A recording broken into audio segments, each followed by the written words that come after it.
Hi, everyone. Thank you so much for attending. We will start in just a few minutes.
later in the week. So doing well for everyone. I'm excited to introduce to you Kiana Kabanji, our Disaster Preparedness Outreach Program Manager.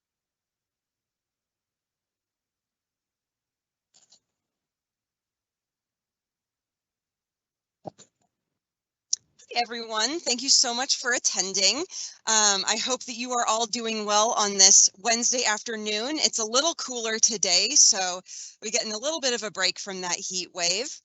I am happy to introduce to you Kiana Kabanji, our Disaster Preparedness Outreach Program Manager, who is here to talk to you today about the Prepare in a Year program and some wonderful ways that you can get prepared in nice, small, easy steps. So take it away, Kiana.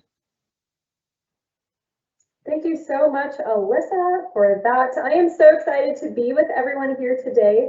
Like Alyssa said, my name is Kiana Kabanji, and I'm the Disaster Preparedness Outreach Program Manager for Washington Emergency Management. And today we're going to fly through some tips, tricks, and preparedness hacks to help you on your preparedness journey before the next disaster strikes. So just a couple quick things you see here on your screen, that questions and comments can be submitted throughout the entire presentation. Just click in the upper right corner, which I think if I'm pointing the right direction, up in the right corner, you'll see the little icon for the Q&A box. And also in the lower right corner, you will see the settings icon where you can turn on captioning. So please feel free to help yourselves to those two resources.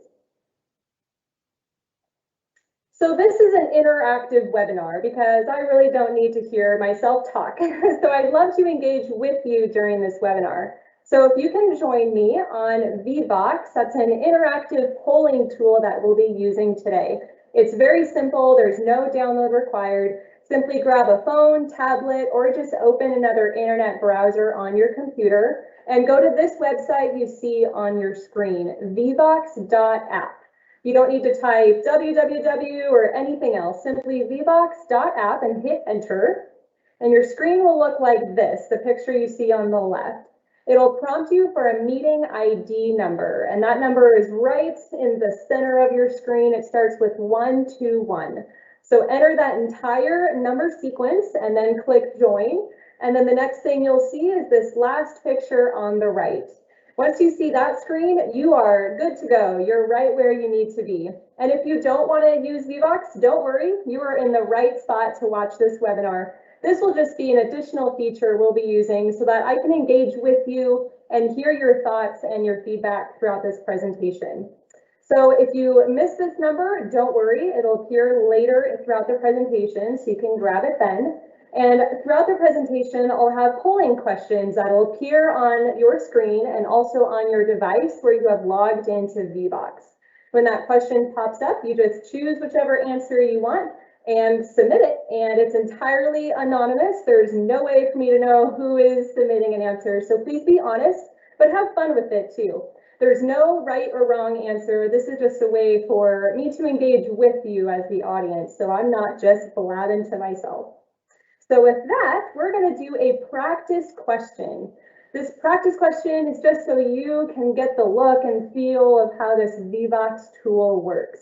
So you'll see the question appear on your screen and on your other device or other internet browser that you've signed into VBox from. And this is just to get us all warmed up. So the question here for you is, where are you joining from today? Are you joining from Western Washington, Eastern Washington, where you're sweating, I'm sure, I'm so sorry? Or are you from outside of Washington and somehow you heard about this webinar? And if so, don't leave, we're so glad you're here. Just stick with us. So this is just a warm-up question to get us all used to VBox and how this works. Like I said, these questions will be sprinkled throughout the presentation. So if you missed this one, don't worry, there will be more. And if you need that ID number again, it's at the upper right corner of your screen. So I'm now going to close this poll and we'll all see the results. Most of us are in Western Washington, so I'm so sorry for the few of you in Eastern who are still battling the heat, but thank you for being here with us. But we're all Washingtonians here today, so that's great.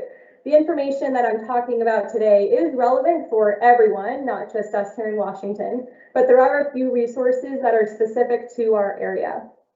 So with that, this is why we are here today, is to talk through the 12 simple activities of the Prepare in a Year guide. This is a picture of the front cover so that when you scroll through our website, you know what you're looking for. And if you'd like to download this right now, it's a free download. You can scan the QR code that you see here on your screen, and that will take you to the website you also see on the front cover, disasterreadywashington.com. So if you haven't scanned a QR code before, it's very easy. Just use the phone or the camera on your phone, point the camera at that funny looking black and white square, and your phone will prompt you if you want to go to this website. And it'll say either disasterreadywashington.com or mail.wa.gov/preparedness. Those are the same website. They take you to the same place, and that's where you can get your free copy of the Prepare in a Year guide.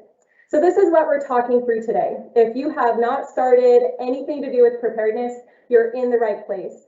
We're going to talk through just a few tips, tricks, and preparedness hacks for how you can make preparedness simple, easy, even fun, I promise.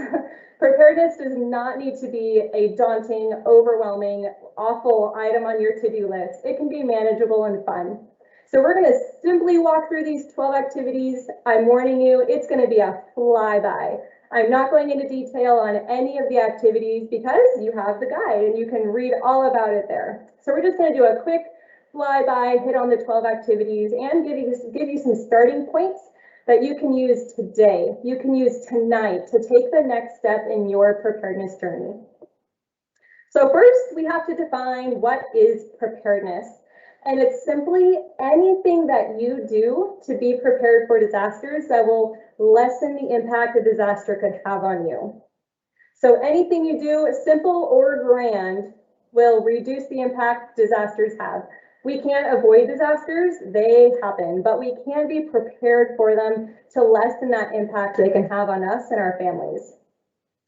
So there are 3 simple steps of preparedness. They are learn your hazards, make a plan, and build kits. And each of the 12 activities are somehow nestled under one of these 3 buckets: learning hazards, making your plan, or building kits. And this is preparedness in a nutshell. It boils down to this. It's this simple. So don't be overwhelmed when you think of disaster preparedness and all the terrible disasters that can happen. Just remind yourself that you can be prepared for them and you can survive and you can keep your family safe. So another question for you, right when you put your phone down thinking we were done, here's another question. On your Vivox app, the website you go to, on your phone, tablet, or other web browser, there will be a new question that has popped up on your screen. And that is, be honest, how prepared for a disaster were you before the COVID-19 pandemic? So all of us are experiencing a disaster. Prior to 2020, I used to ask people, have you ever experienced a disaster? But now everyone can say, yes, yes, I have. So now the better question is, how prepared were you? Remember, this is totally anonymous, so please do be honest, do a little self-analysis. So truly, were you ready for a disaster before the pandemic hit well over a year ago? Now there's 3 options here, and you may feel like you don't really fit into any one of the 3. Just choose the closest one, whichever matched your preparedness the best well over a year ago last year. Were you completely prepared? You didn't have to leave the house for weeks. You were so good to go. Maybe you're an introvert and you actually thrived in that lifestyle. Or were you somewhat prepared? You maybe just had to run to the store and get a few more things so that you could stay home and hunker down, maybe a little prepared. Or were you truthfully not at all prepared? And if that's the answer, that's okay. Because look at you, you're here today. So you've already taken the next step in your preparedness journey just by showing up today to learn. So were you not prepared? And I hate to say it, but were you that person who stood in line at the store for hours to buy toilet paper? Because if that was you, be honest, it's okay to select that answer, but let's learn some tips and tricks today so that you don't have to stand in line to buy toilet paper again. I'm going to close this poll and see where we are at. And most of us were somewhat prepared. That is awesome. Give yourselves a pat on the back. That is truly amazing. Now, what we did see is there was a lot of people rushing to the store, but if you even had some level of preparedness before the pandemic, That is so great. I'm so proud of you. So good job. Now let's just make sure you build on your preparedness and not stay where you were. So on that topic of toilet paper, this is something we all experienced firsthand. That when we started hearing news reports of a virus spreading, we saw people rush to the stores and buy everything just because, with no reason. Now that's not preparedness. That is simply rushing to the store and emptying the shelves. What preparedness is slowly building your stockpile over time. So that looks like every time you go to the store, you add one more can of food to your cart, and when you get home, that goes in your disaster kit. You're slowly building up that supply. That way, you don't need to rush to the store and buy all the toilet paper so that others can't get any. So along these lines, this is a visual for what I'm talking about. It's called the Preparedness Continuum. You can think of it as a train or as a journey that all of us are on this preparedness continuum together. We're just at different places. Some of us haven't started being prepared at all, and that's okay. You're here today. You're gonna start here and now. Or maybe you already have 2 weeks and you are so good to go and you should be giving this webinar today. Wherever you are on this continuum, the key message is just don't stop. Just keep going. Pick one small step and get that one done, and then pick another small step and just keep going. Anytime you see this QR code on your screen, that means there is a free download or resource available to you. So feel free to always point your camera at that QR code and go grab all the free downloads you would like. One more question for you. So this is based on right now. The last question was past, but based on just your disaster kits, just your supplies, how prepared are you right now? So if another disaster, let's say an earthquake, happened right now, how prepared would you be to be on your own for a very long time? So this is the question form of that continuum. So go back to the continuum in your mind and visualize, where are you on that continuum? Have you not started? Or have maybe you're 3 days or 7 days prepared, or you're already on the end of the chart and you should be doing this. So where are you right now in your preparedness? We'll give you a little bit more time and then I'm going to close this poll. And there are more poll questions coming, so don't lose your phone or tablet. Keep that handy. All right, let's close this one. So most of us say we haven't started. You have now. You're on this webinar. You're here to learn. So good job. Kudos to you. You now have started your preparedness journey. Just don't get stuck. Don't stay here. Pick one small step and just keep going. So this is the Prepare in a Year. Looks a little different than the previous picture I showed you. This one here is a refrigerator reminder card. You can also download this on our website, or if you send us an email, we would be happy to mail a copy of this for you. This is really fun. You can put it on your fridge or a whiteboard, a bulletin board in your house, and you can mark off the activities you have done, or use a sticker or something to keep your kids engaged. So if you'd like one of these, just let us know. These are the 12 activities we're going to be walking through today. Remember, this is just a flyby, so if you want more details, grab our guide. You can use that QR code on your screen to get your free download of it. So these are the 12 activities. I have one more thing to tell you before we jump into them. Anytime you see my pal Bigfoot in the lower right corner of your screen, that's an indicator that whatever activity we're talking about is something you can do today. Does not take a lot of time. You can get started on your preparedness journey or take the next step, and it's completely free. So there's lots of these sprinkled throughout the activities. Definitely pay attention to those if you just need something to start today, some small step. So with that, let's jump into our 12 activities. The first one is having a communication plan. Some say this is the most important piece of being prepared for disasters. Having a communication plan gives you peace of mind that when a disaster happens, you still know how to communicate with your family. That's going to be the first thing in your mind is my family safe? How can I communicate with them? So I suggest having an out-of-area contact like that last picture showed. Pick a friend or family member out of the Pacific Northwest and ask them to be your out-of-area contact. You could also do that today. You can even text them while I'm talking. I won't mind. It's okay. Just please come back when you're done. Ask them to be your out-of-area contact, and then practice with your family. Practice using them as a relay to send texts between you and your family member. Make sure to teach your family also that when a disaster happens, don't make phone calls unless it's an absolute true emergency.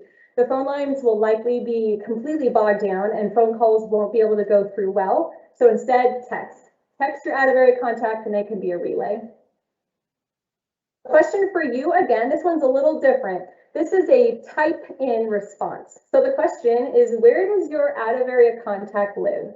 And if you don't have one yet, that's okay. That's something you can be doing right now. You can text a friend in some other state or talk to them later. I suppose you can do it later too. But where does your out-of-area contact live if you do already have one predetermined? So how to answer this on Vivox, you'll see a text box. It only accepts one-word answers with no spaces.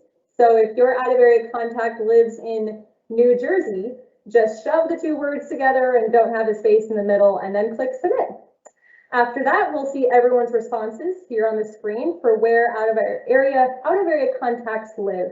And maybe that'll spur some ideas of friends or trusted family members who live in other states that you could ask if they can be your out-of-area contact.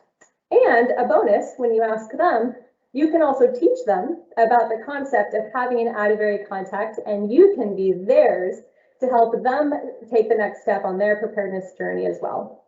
So I'm going to close this poll.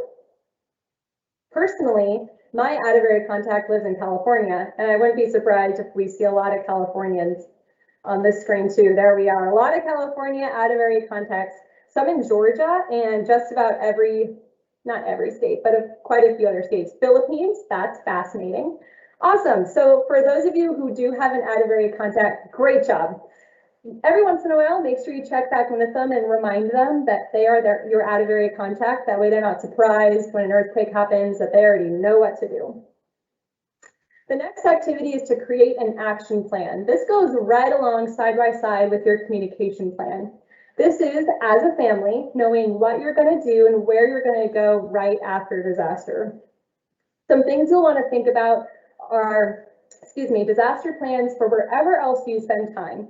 So plans for work, your kids' school, your church, your transportation provider, anywhere else you spend time, you want to know what is the disaster plan for this place, because we might not be at home when a disaster happens. You'll want to incorporate that into your family plan. A few other things to think about is who will care or take care of the people who depend on you. So kids, pets, grandparents, whoever else depends on you now will also depend on you in a disaster. So make sure you've built up a support network to help you help them in a disaster. You also want to talk with your family about meeting locations. So you want to have 2 meeting locations, one directly outside your house in case of a home fire, and another location further away. Maybe everyone's scattered around town during the day. So a central location, maybe it's the Taco Bell on the corner of whatever street, that everyone knows where it is. But have 2 meeting locations and make sure your family all knows how to get to those safely. The next activity is storing water. Water is an important thing. We all know that we need it every day, not just to drink it, but also to make our coffee. So it's crucial in our everyday life.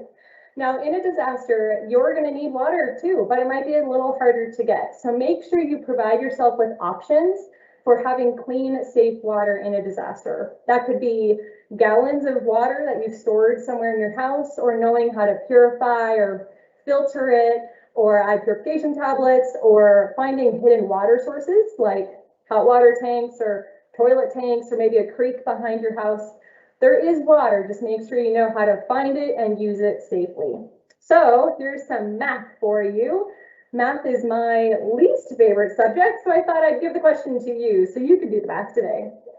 So talking about water before a disaster. The Smith family has 2 adults, 2 kids, and 2 pets. How much water will they need for just 1 day during a disaster? There's 4 answers here for you. Okay, I lied. This one does have a right and wrong answers. So it's okay if you select the wrong answer. We're all learning here, but there is a right answer to this question. So this is to help you think about when a disaster happens, how much water are you actually going to go through every day. It's hard to think about that or quantify it in our normal day-to-day because we simply just turn on the sink and water comes out. But in a disaster, you're going to have to put a lot more work into finding clean water. So preparing for that and planning ahead of time will make that a lot easier. So is the answer to this question 1 gallon, 4 gallons, 6 gallons, or 84 gallons? You can probably guess which is definitely the wrong answer to this question. Let's see the results. And you're right, you're too smart. Yes, the answer is 6 gallons, excuse me. So you will want 1 gallon of water per person and pet per day. Now that's not just for drinking and coffee, it's also for cooking and hygiene. So this will help you wrap your mind around how much water you need to prepare ahead of time. Now you don't need to store all of that.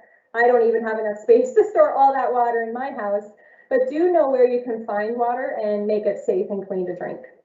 So with that, I have a little video for you to help give you some other ideas for how you can store water safely. We live in earthquake country, and a quake could hit at any time. You need to be 2 weeks ready. It is recommended that you have at least 1 gallon of water per person per day. That means for a household of 3, you need 42 gallons. If you have a dog or cat, you need more than that. So, where should I store all that water? Need some ideas? Under the bed, under the bathroom sink, in a garage, closet space, sheds, under your deck. You could even turn a bunch of water bricks into shelves. Sounds like a lot of work, but by preparing for an earthquake, you're preparing for the next big power outage or storm as well. Remember, water is not just for drinking, it's also for hygiene. Buy commercial water or use your own containers. Don't use milk cartons or juice bottles. Sanitize your containers thoroughly with bleach, rinse lids, then fill with clean water. Label and date them, and don't forget to replace annually. Store in a cool, dark place because sunlight may cause bacteria to grow. If an earthquake struck today and you needed to get water, where would you get it? Even if your house is damaged, there's still accessible water inside it. First step, turn off the water to your home to keep dirty water from coming in. Next, use the water already in your home's pipes and start collecting it in your bathtub and whatever clean containers you have on hand.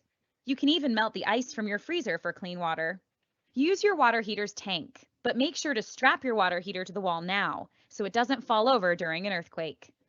To learn more about getting 2 weeks ready, visit mil.wa.gov/preparedness. Learn more about earthquakes.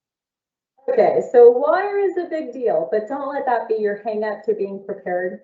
The next activity is building grab-and-go kits. Now I'm going to just fly right through this because we could spend hours talking just about grab-and-go kits.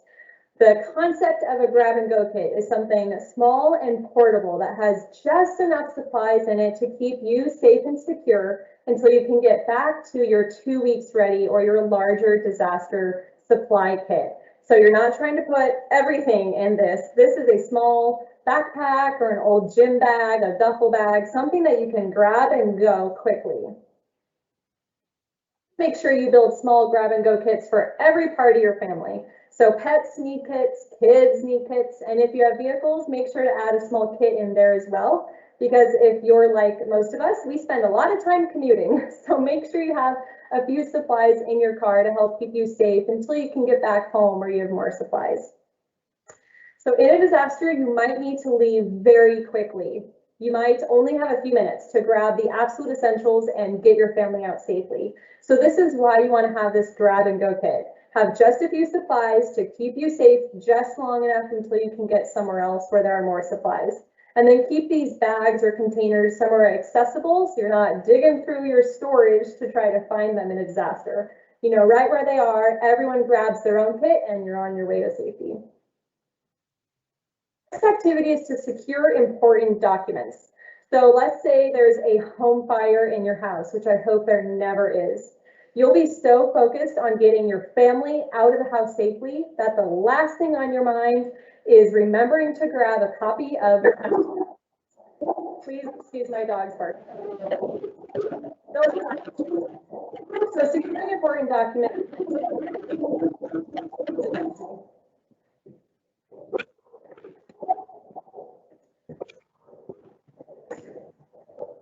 As we all work from home, we've all had these challenges, thanks to the patient.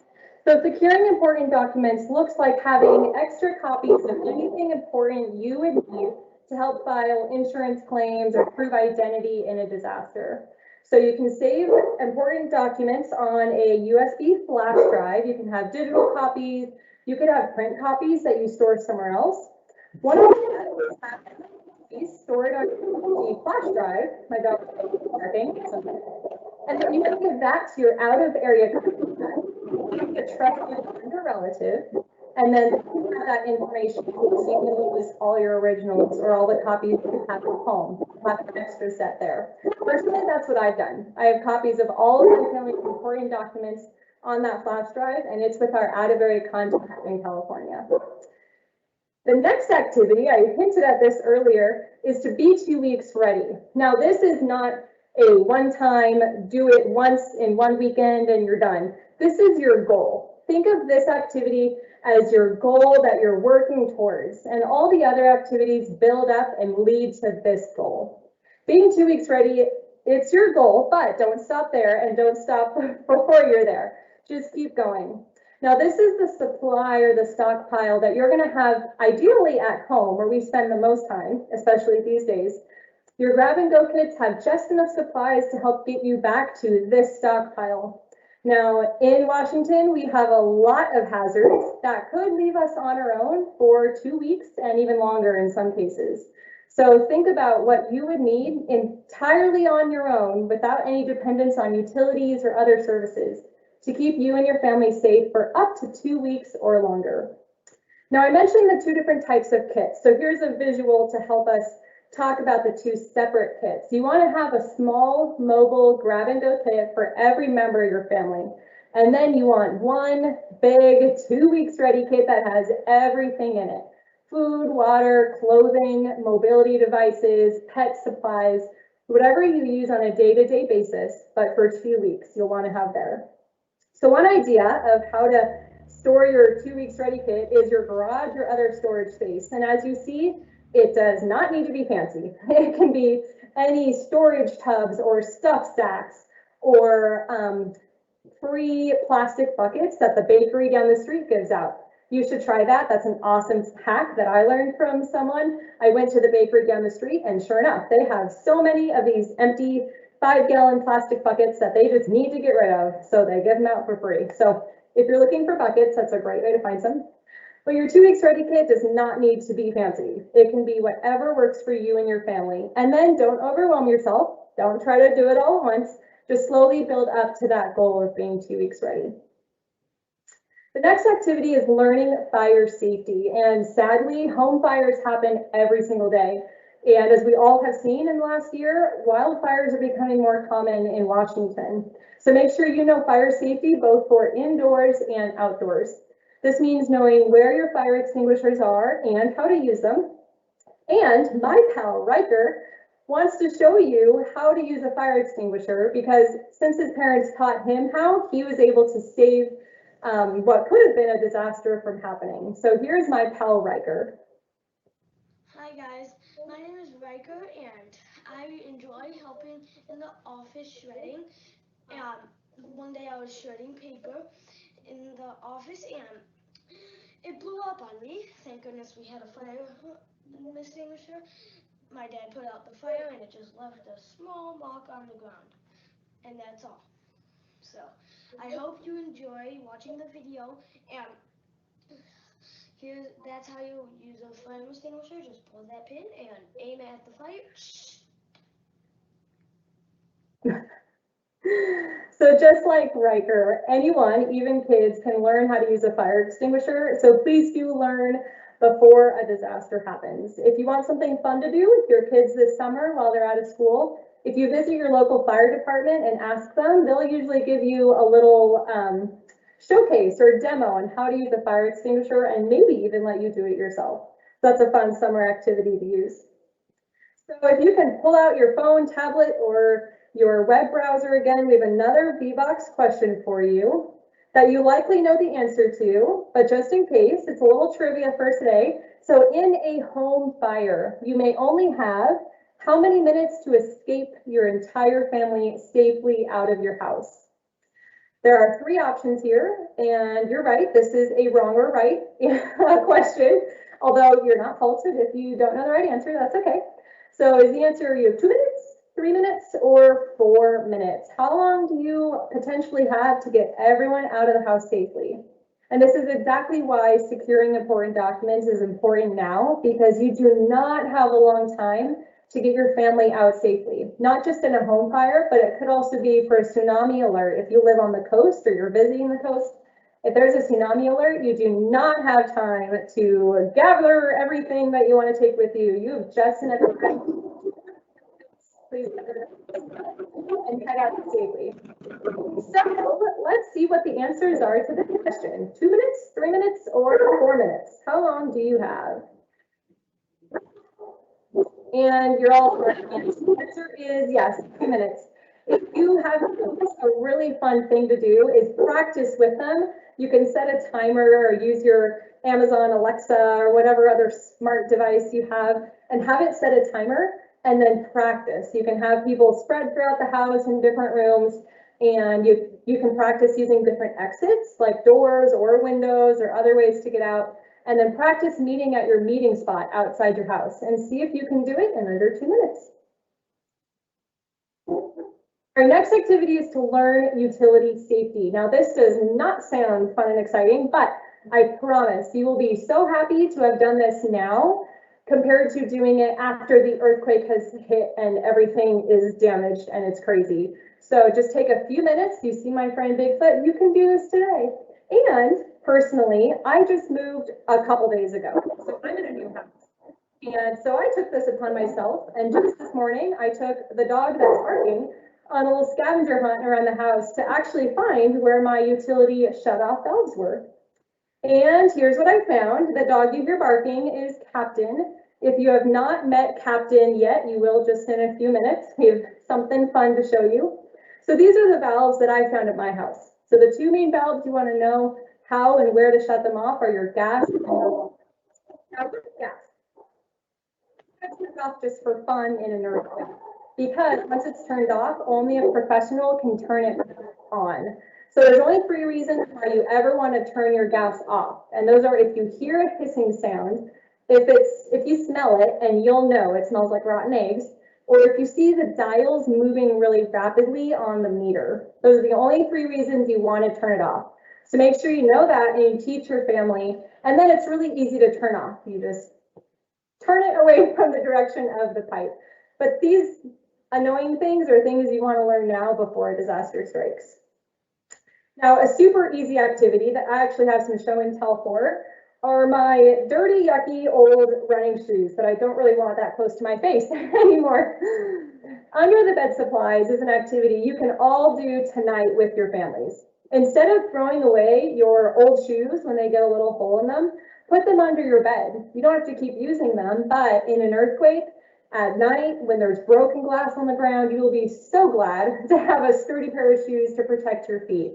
Other things to have under your bed are a light source, some kind of light source, maybe some leather gloves to protect your hands, and something to protect your head. Could even just be an extra bicycle helmet. But having just a few simple supplies under your bed can really keep you safe in a disaster when the lights might be out, you don't know where things are, and you don't know what's going on. The next activity is drop, cover, and hold on. This is another really fun one you can do with your family. You can practice at the dinner table tonight, crawling under the table, holding on, protecting your head. And if you want to take it an extra step, every year Washington participates in the Great Shakeout, which is the largest worldwide earthquake drill. It happens on the 3rd Thursday of every October, and it's just a simple reminder to stop wherever you are, drop, cover, and hold on. It's like kids learn how to stop, drop, and roll for a fire when they're little. We need to retrain our brains as humans that when we feel the ground shake to not go running outside. That's what our brains want to do. But instead, just stay where you are, drop, cover, and hold on. So some fun ways to do this are you can practice with the whole family, including your barking dogs. Oh, just kidding. I lied. Before that, let's go back to this guy. This is a video created from our youth video contest just a couple years ago. And by whole family getting involved, truly, your kids can get involved as well. This video was created by a middle school student and won the contest.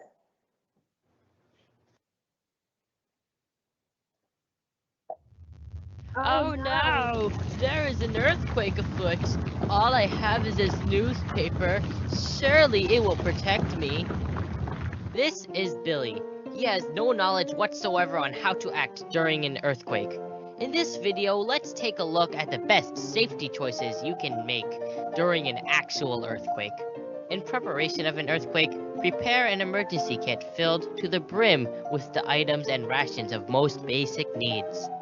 In the occurrence of an earthquake inside a building, drop under a sturdy table for protection and hold on to dear life to the poles of the table while covering your head, because after all, your noggin is the most important part of the body. If you are unfortunately outside with no protection at all, drop to the ground and avoid all lampposts, trees, and scary office buildings, or anything else tall for that matter, because we all know that everything that is tall will fall victim to an earthquake. Drop, cover, and hold on.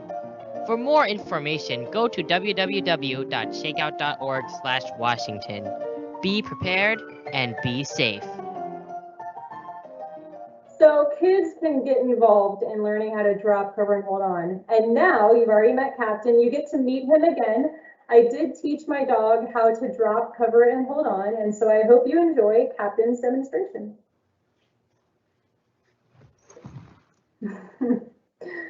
So that's the dog who is barking. This is Captain, the preparedness pup. And if you would like to share this short little demonstration, you can search on your phone's GIF keyboard in your messaging app, search for preparedness pup, and you will find Captain doing his demonstration of drop, cover, and hold on. So the second to last activity in the Prepare in a Year guide is knowing and learning how to shelter in place. This is usually for a chemical or hazardous material incident, but it's also used for wildfire, smoke, or other air pollutant incidents. So there are 6 easy things to shelter in place safely. Now these six steps can be adapted depending on what the actual emergency is. But in summary, they are to go inside, to lock and close all your doors and windows, turn off air conditioning and fans or any other device that moves air around, except if it's a wildfire incident, and there are some really cool box fans that help filter out wildfire smoke out of the air. Step 4 is to seal your doors and windows and other places where contaminated air could enter your house. Step 5 is to monitor emergency information. So that could be on your NOAA weather radio, on your phone, on your computer, some other way, but do be monitoring what's happening with the situation in case you need to evacuate. And then the last step is once the incident is all over, open your doors and windows and let that fresh air back in your house. Now the last activity for the Prepare in a Year guide is doing a home hazard hunt. This is another really fun activity to do with kids, especially now that they're on summer break. You can make it like a scavenger hunt. You go around your house, maybe with a clipboard or a Post-it notepad, and you identify hazards that could harm or injure you in a disaster like an earthquake. So things like kitchen cabinets that could come open and glassware could come out and fall on you, or refrigerators or other heavy things on wheels could come out and hit you. Or if you have a bowling ball collection above your bed, let's find that a new spot to live. Anything that could harm or injure you in a disaster. So make a list, and then one by one, could be one every weekend, one every month, just work on fixing those problems. And over time, your home would become a safer place to be during a disaster. And if you're like my family during the last year, you likely have been doing some DIY or home improvement projects. So this is the perfect time to start identifying some of those hazards around your house and fixing them. Disasters can happen at any time, often without warning. Since we don't know where we might be when a disaster strikes, it's important to plan ahead. That starts with looking at steps you can take to make the space where you're likely to spend most of your time, your home, as safe as it can be. It can actually be fun to secure your space so you're safer at home. One way is by doing a home hazard hunt. What's that? Think of it like a treasure hunt. You go around your home on the lookout for things that could potentially be dangerous or harmful to your family in the event of a disaster, like an earthquake. What should you be looking for? Here are some examples. Unsecured cabinets in your kitchen, a water heater that isn't secured or bolted to the wall in your garage, large furniture that isn't strapped to the walls in your living room, heavy items on shelves above your bed that could fall, tripping hazards on stairs, unsecured pictures hanging on the walls, or space heaters that you could trip over.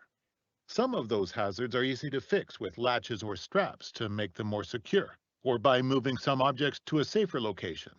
Other hazards you find might require a contractor or a specialist to fix. A home hazard hunt can be a great rainy day activity for the whole family.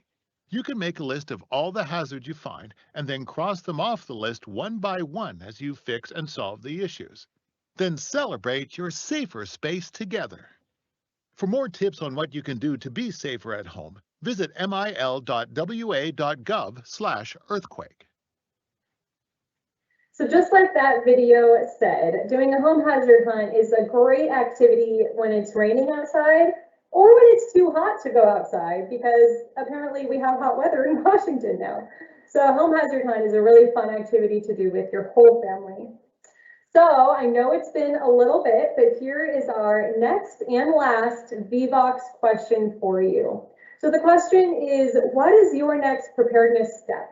You have heard me talk and my dogs bark for a very long time now, so now it's back on you. Preparedness is a personal, individual journey, and just as much as I want you to be prepared for disasters, ultimately, you have to do it for yourself. So here is a list of just a few simple ideas that you can do today to take that next step on your preparedness journey. And then from there, just keep going. Pick the next small step and just keep going.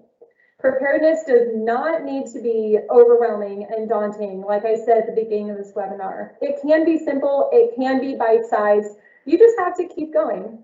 And I bet you'll find that once you start your preparedness activities and cross some of those things off the list, you'll find it's actually pretty addicting and it can be pretty fun. So here's a couple ideas. You don't have to do any of these. If you do number 3 and teach your pet how to drop, cover, and hold on, please send us that video. We would love to share it out with our networks and with the state, with other Washingtonians, so they can be inspired and motivated to prepare for disasters also. So here are just some options. If you can pick one, then challenge yourself. Do it today. Don't let the day end without one preparedness activity being done, being finished. You'll be so proud of yourself. So I'm going to close this poll. I hope to see some very promising results. And results are all over the place. Awesome. So finding, determining an out-of-area contact, that's a super easy one. I hope someone has texted their out-of-area contact to me while I've been talking. That's okay. Or building your emergency savings fund, so important. So many of us have had to dip into our emergency savings during this pandemic. So don't forget to build that back up, because the next disaster could be tomorrow. Or finding your utility shutoff valves. You can always take a selfie of you and your pet, send it to us. We'd love to share it. Or learning how to drain water from your hot water tank. It seems simple, but there's a few steps you'll want to know before you turn that valve. We do have a how-to video on how to do that. You can also just search it on the internet and you'll find how-tos for how to get the water out of your tank, because you'll want it in a disaster. So with that, I have 2 final things for you. The first one is for more preparedness tips, tricks, and hacks. Stay up to date on our social media. We are posting quality, amazing preparedness content all the time about the hazards here in Washington and how to prepare for them. These are both of our Facebook and our Twitter accounts. We're on Nextdoor as well. So this is for preparedness information. For emergency information, please, if you do nothing else today, do this. Sign up for your local emergency alerts. Every county in Washington has an emergency alert system, and this is how you'll be notified when something is happening, what you need to know, where you need to go, how to stay safe. So you can also go to this website using the QR code on your screen, or mil.wa.gov/alerts. You can scroll down. There's a lot of different alerting systems. I say sign up for all of them. You would rather know when something's happening than not know if you might be in danger. So find your city or your county and sign up for those alerting systems. You can also sign up family members, which is very helpful if they would never get around to doing it on their own. Like my husband, he signed up for emergency alerts. because he just wouldn't do it. And he just doesn't have the time. So you can sign up your family members, your kids, your grandparents, your parents, sign them up as well so that they receive important emergency information when a disaster is imminent or immediately happening. With that, thank you so much for joining us today. We will be transitioning to questions now. My team will be reading out some questions. Bring them all on. If I don't know the answer, I will find the answer. So if I don't know the answer, please send me an email at public.education@mil.wa.gov. And if my team could please add that to the Q&A box so people can click on it, that'd be lovely. Send me an email if you have any additional questions and I will find the answer for you. Thank you so much for joining us today, and we're open to questions. Thank you so much, Kiana. We've got about 15 minutes left, so we will go ahead and get right into the questions. So the first one is, what are the best ways to purify water? There are a lot of different methods, and I know that's not the answer you're looking for. The best way probably is boiling. It's the most sure, safe way to purify our water. That can also take a long time, and you might not have all the things you need to boil it. So other options are using water filters or purification tablets or distillation, although that's probably the least fun method. So I would say boil, water filters, or purification tablets. Great. Is it better to call or text during an emergency? Oh, yes, it is better to text. That's because if you're having a true life-threatening emergency, you want your phone call to be able to go through to 911. If everyone else is trying to call their child or their family member just to make sure they're okay, that means your call to 911 likely won't go through when you're in a truly life-threatening emergency. So the answer is text. In a disaster, text. Text your out-of-area contact and they can be a relay. Great. And now this is a question that I know we get all the time. How much cash should I have in an emergency bag as computer systems could be down? Yes, another lovely one. Of course, I don't have the specific question. So everything when it comes to preparedness depends. It depends on you, your family situation, how many people are in your household, how far away you are from resources. So my suggestion is have some cash in separate locations so you can give yourself multiple options, and then have that cash in small bills. So 1s, 5s, 10s, not large bills, because if the power is down, computers are down, if you need to go buy something at the store, the stores likely will be using cash only. And so you would hate to lose a $50 bill when you just need to buy a $1 gallon of water. So small bills and in multiple safe locations. Thank you. How has Washington State prepared for an emergency to make sure communications are not affected? And how can residents prepare for communication outages? That's a twofer question. I love it. So the first one, Washington State has done so much work to build up the communications infrastructure. That looks like we're partnering with the private companies who provide cell service, as well as installing alerting systems like tsunami alerts along the coast. So the state continues to build up that communications infrastructure. And what you can do as an individual is to make sure you have a communications plan so that you're not dependent on services that everyone else will also be dependent on.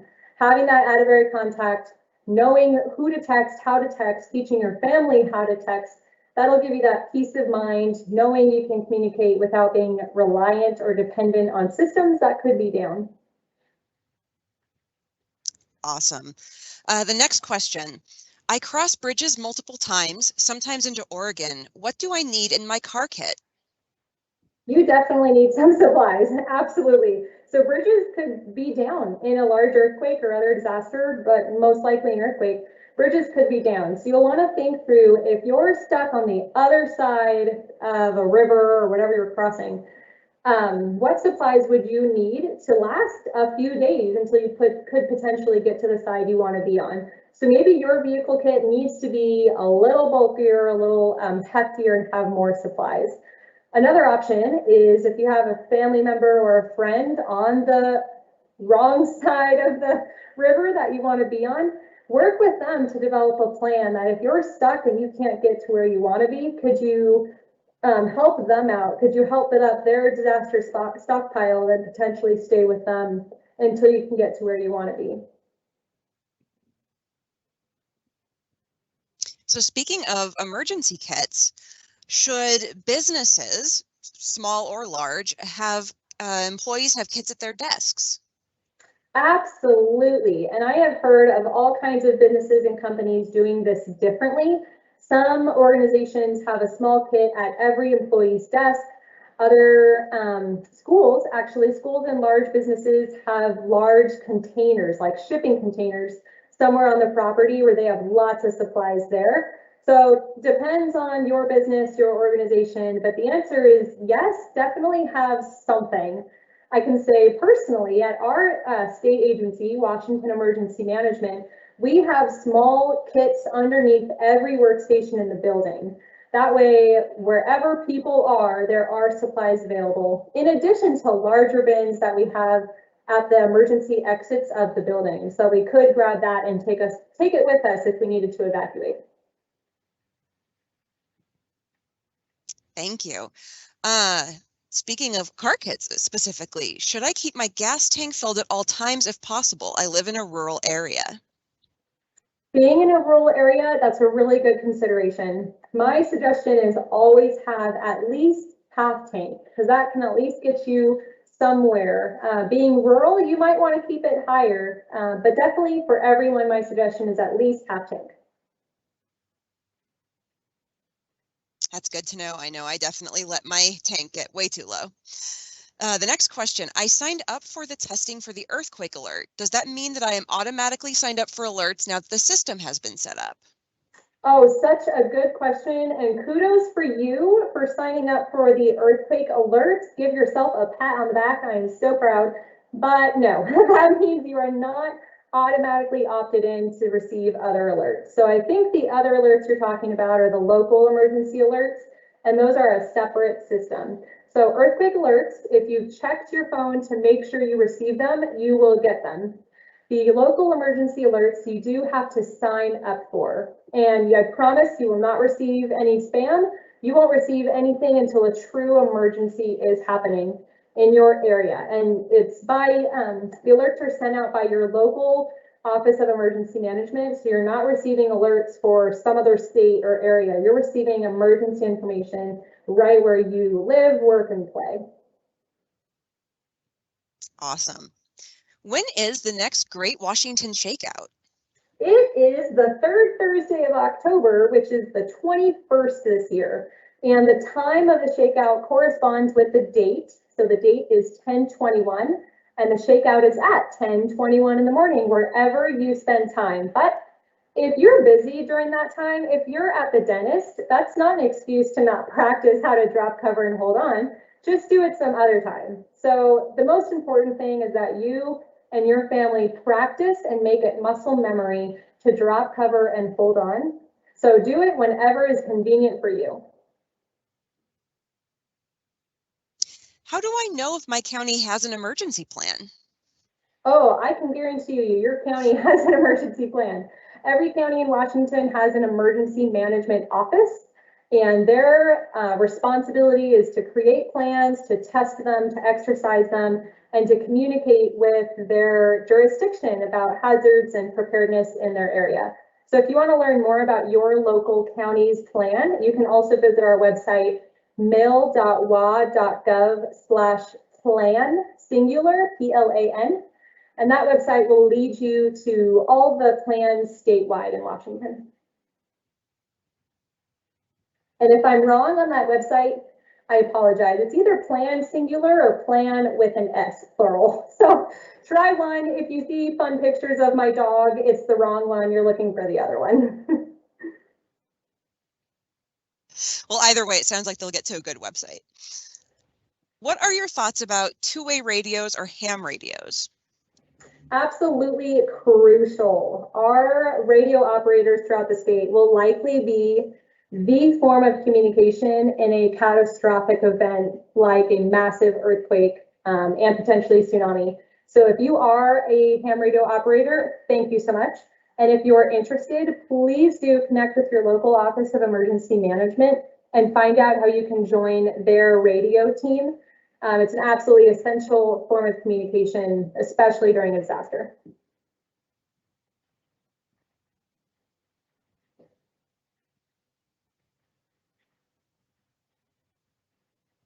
Okay, this next question, I am not sure if you'll have gotten it before. This person says, I have a 50-gallon drum. I have been filling it for about a year. I need to drain and put in fresh water. How do I clean the drum out? It is only the opening for a hose.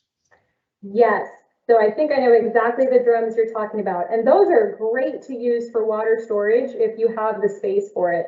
So yes, use a garden hose to fill it, add a little bit of bleach, and you can find that exact ratio on the internet if you do a search for it. Add a little bit of bleach to keep the water clean, and then I would suggest rotating it no longer than a year after it's been there. And you don't have to just dump it down the drain. I would say tip it over your lawn or ask your neighbors if they want their lawn watered.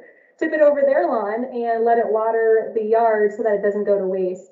But bleach is a good way to help keep that water clean. That's a great idea. The next question, are there alert systems for burn bans as well? Kind of. So there aren't so much alert systems for burn bans, as in when there is a burn ban and when there is not a burn ban.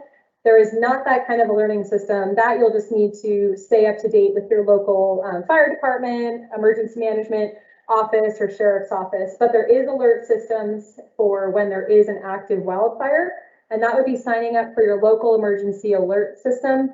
And your county emergency management office will send out those alerts if you're in the affected area or what your evacuation level might be. Related to that, is the Code Red system attached to the Washington State Alert System? We have some smart people in this audience. Great question. So Code Red is one software platform that can send emergency alerts. So it's just one of many that are used throughout the state. For the Washington State Alert System, I'm not quite sure what you're referring to. There are a number of alert systems that are statewide. So I guess the answer to your question is Code Red is one of many systems that are used. Okay, and I think this will be our final question. Should I store extra gasoline? It depends. So you'll want to analyze where would you be storing it, how would you be storing it, and do you know how to store it safely? If the answer to that last one is yes, then by all means, make sure you're storing it in a safe container, so only in a gasoline approved container, and in a safe location. If you need more information on those safety locations, the internet would be a really great place to start. If you look at the NFPA, the National Fire Protection Association, I think I got that acronym right. If you go to their website, they have a whole host of resources exactly for this question on how to store that gasoline safely. But it is a good idea, especially if you live rural and you're away from the nearest gas station, storing some extra would be a great idea. Awesome. Well, thank you so much, Kiana, for taking the time to answer those very thorough and very smart questions. And thank you to everyone who stayed on for the question and answer session. If you submitted a question and we didn't have time to answer it, go ahead and submit it as an email to public.education@mil.wa.gov. Or if you have questions that you didn't think of during the presentation and you don't think of it until tonight when you're watching TV or something, feel free to reach out to us and we would be happy to answer any questions you have or help you with any preparedness projects or ideas that you might have. Again, thank you so much, and please stay as cool out there as you can. Please be safe in this heat, and we hope to see you at the next webinar.